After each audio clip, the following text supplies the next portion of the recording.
And we want to go right now to Local 10 News reporter Christina Vasquez.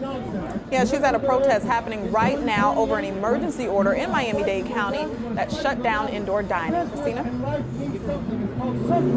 Let me step out of the way so you can see this live. As I explained to you, what you're looking at are restaurant owners. We've also spoken to some employees, and I should say some former employees. That is because, according to some of the owners who are here protesting, they're frustrated.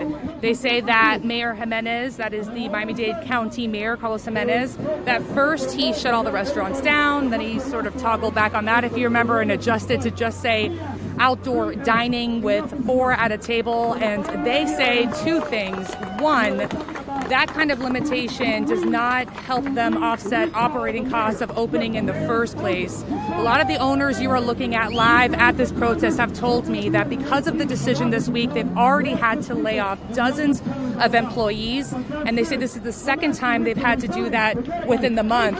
But I want to show you that sign, the no science, no closure.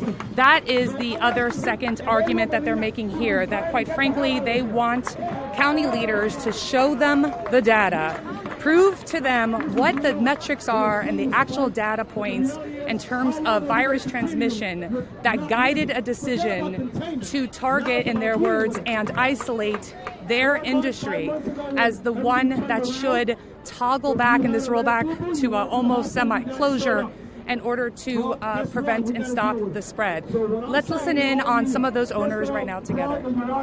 We disagree with Mayor Jimenez.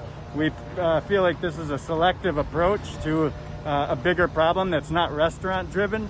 We feel like we have the right to serve our guests and to work for a living and earn a wage. Well, we feel that there's power in numbers. We have a voice as well. We feel that there's been selective enforcement with this. Everything else is open. You can go buy a swimsuit, go to a gym, and then go to the beach. But we've got workers that can't earn a wage now.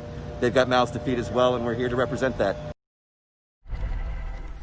You know, it's interesting how much they do speak about their employees and the concern they have with that, especially because some of the employees, they say they just rehired, shared stories about how difficult it was when they were unemployed in order to get unemployment benefits from, the state's glitchy Connect system. They said to force all of these workers to go through that process all over again. We've spoken a lot this week about contact tracing, and infectious disease experts had always said the public health tool should be in place amid reopening, and that the data points that could come from that, if we built out a robust contact tracing program, could help inform policy decisions. That also coming up at this protest right now that is underway. So we'll be staying here with these folks and capturing additional voices, and we'll bring to you coming up on Local 10 News at 3. Reporting live for you, I'm Christina Vasquez, Local 10 News.